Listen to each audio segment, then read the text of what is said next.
다니엘 6장까지는 다니엘이 바벨론에서 경험한 여러 가지 사건들을 중심으로 기록을 하고 있죠.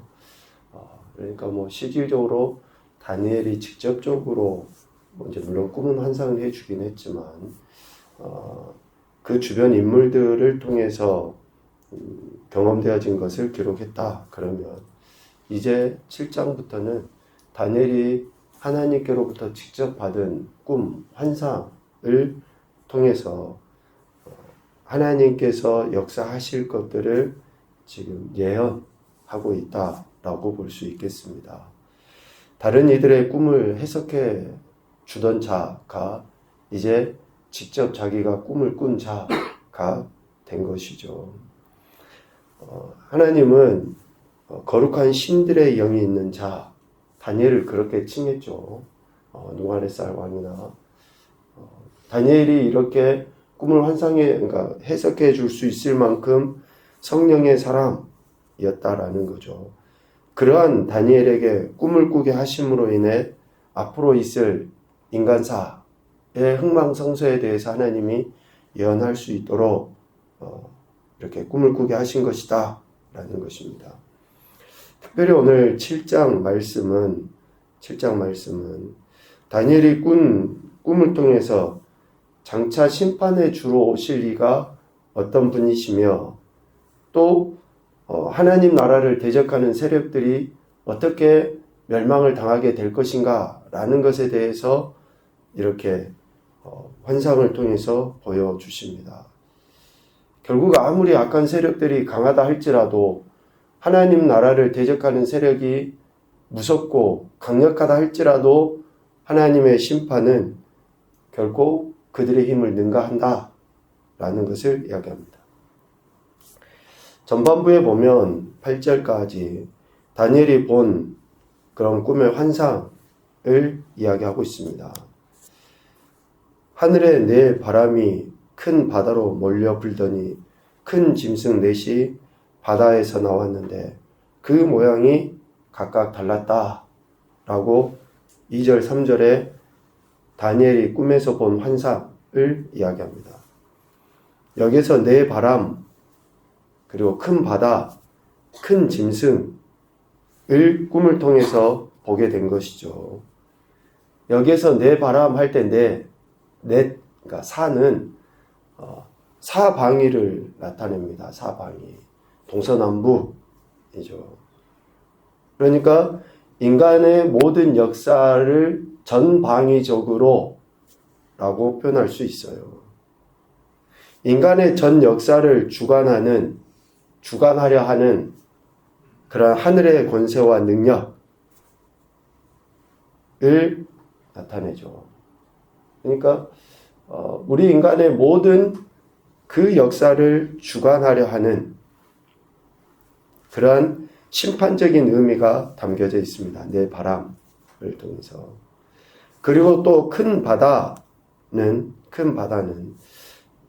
대부분 바다를 이야기할 때 성경에서는 이러한 그 이방 세력이나 또 악한 영들의 힘을 나타낼 때 바다라는 단어를 종종 쓰기도 합니다.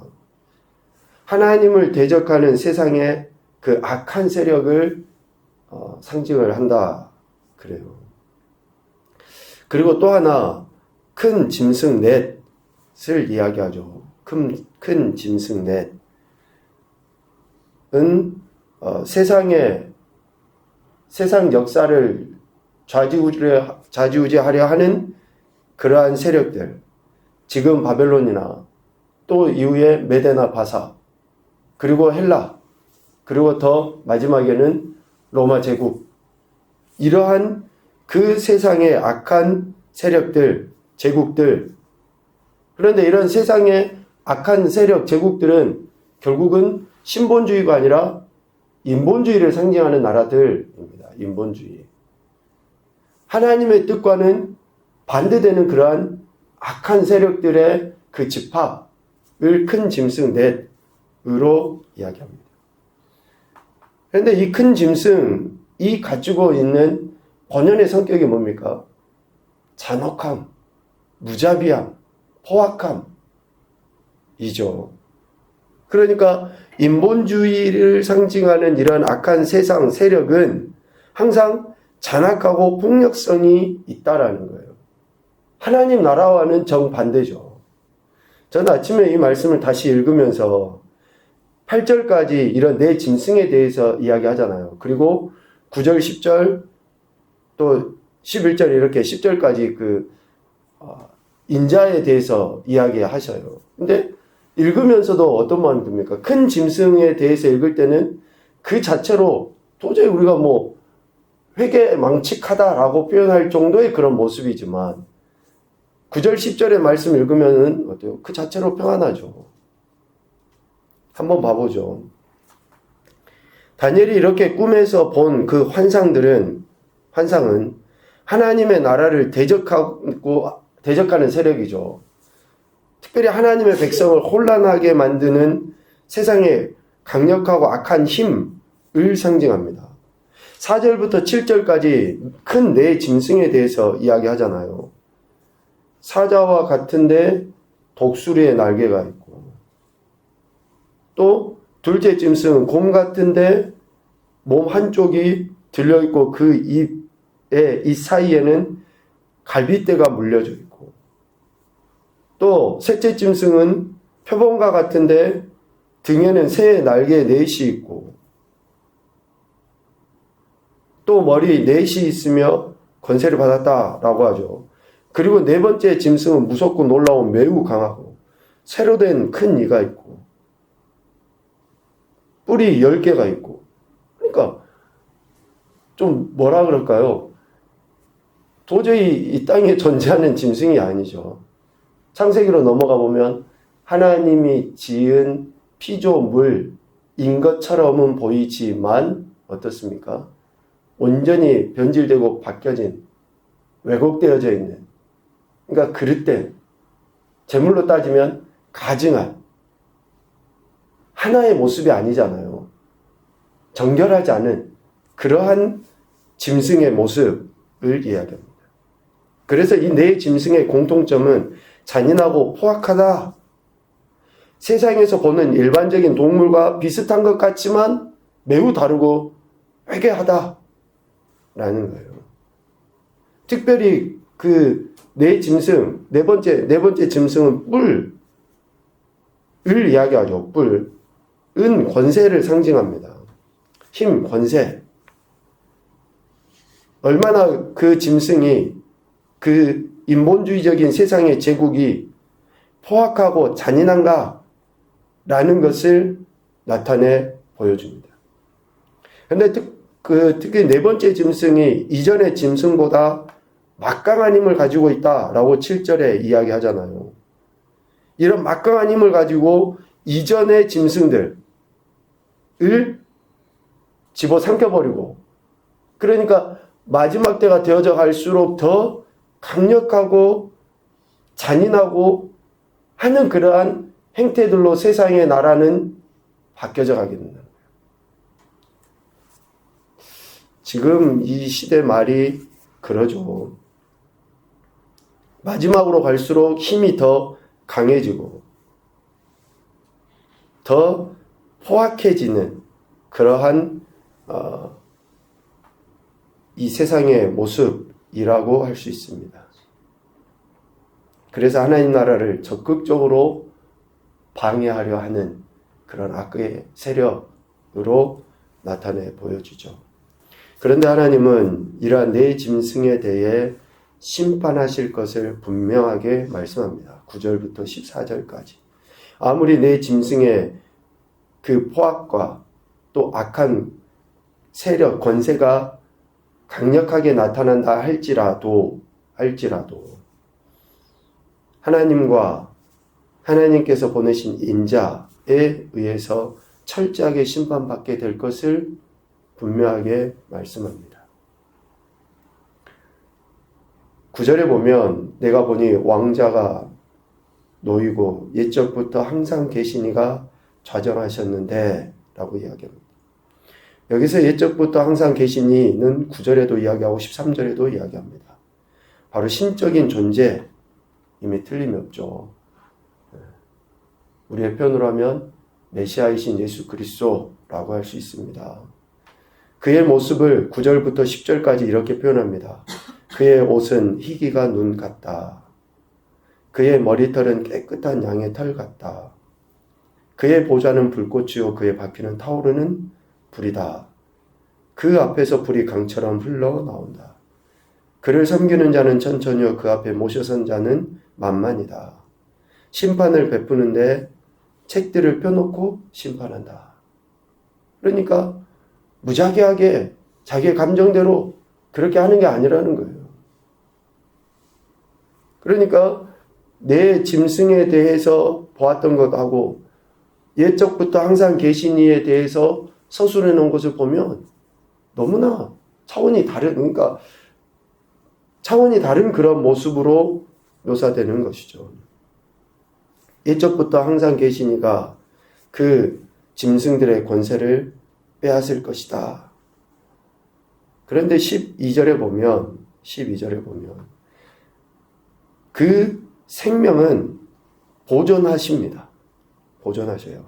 그 남은 짐승들은 그의 권세를 빼앗겼으나 그 생명은 보존되어 정한 시기가 이르기를 기다리게 되었더라 라고 이야기합니다.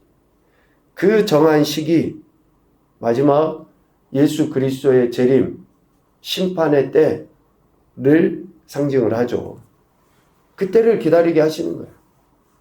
그래서 지금 악한 세력들이 막 자기가 득세하고 활개치고 한다 할지라도 반드시 하나님은 그 권세를 꺾으실 뿐만이 아니라 마지막 최후에는 심판의 주님이 오셔서 심판하시는 거죠. 성경 안에서 선지서들을 그렇고 또 복음서들도 그렇고 예수 그리스도의 다시 오심에 대해서 이야기하잖아요. 초림의 주님과 재림의 주님에 대해서 이야기합니다. 재림의 주님이 이 땅에 오셔서 하시는 사역은 두 가지예요. 명확하게 두 가지입니다. 믿는 자들은 완전한 구원이고 믿지 않는 자들은 완전한 심판입니다. 성경에서는 이 두 가지를 명확하게 이야기해요.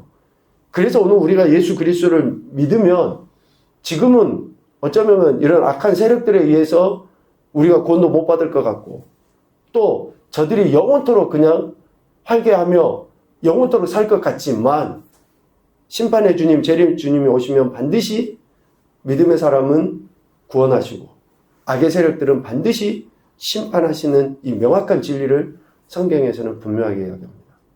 그래서 지금 다니엘을 통해서 보여준 이 환상도 마지막 재림의 때에는 아무리 큰 짐승이고 악한 세력이라 할지라도 반드시 하나님이 정하신 기준, 그 놓여져 있는 책에 의해서 심판하게 된다라는 것을 분명하게 이야기합니다. 심판에 주로 오실 예수 그리스도의 그 권세는 14절 말씀에 보면 결코 소멸되지 아니하는 영원한 권세다. 그의 나라는 영원토록 멸망하지 않는다 라고 명확하게 말씀합니다. 그래서 우리가 예수 그리스도를 믿는 것이 소망이고 오늘 분명하게 예수 그리스도를 믿음으로 말미암아 그 영원한 나라를 소망하며 살아야 한다라는 것이죠. 하나님은 오늘 이 환상을 통해 나라와 민족 그리고 그들의 역사뿐만 아니라 이런 모든 것들을 혼란케 하는 악한 영들을 주관하고 심판하는 분이심을 분명하게 드러내 보이시고 있습니다.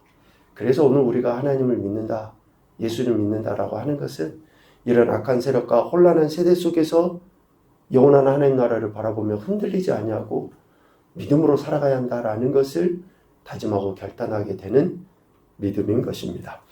교훈을 이렇게 생각해 봅니다. 첫째, 악한 세력에 대해 하나님은 심판하신다. 지금도 하나님의 정의와 공의를 훼손하려 하는 그런 악한 세력들에 대해 하나님은 심판하셔요. 그러니까 우리가 그런 것들을 보면서 불평하고 원망하고 어리석은 사람들처럼 하나님이 계시긴 있기는 있어? 이런 말을 할 게 아니라 여전히 하나님이 역사하고 계신다라는 것을 우리는 인정해야 되는 것이고요. 두 번째, 구원자이시며 심판자이신 예수님의 권세는 영원하고 그의 나라는 멸망하지 않는다. 14절 말씀처럼 그렇습니다. 그래서 우리가 믿을 이는 오직 예수 그리스도 한 분인 줄로 믿습니다. 오늘도 이 믿음을 가지고 다시 오실 주님을 소망하시고 영원한 하나님 나라를 바라보시며 오늘 한 날도 하나님 나라를 누리고 살아가는 복된 인생들이 되시기를 주님의 이름으로 축복합니다. 아멘.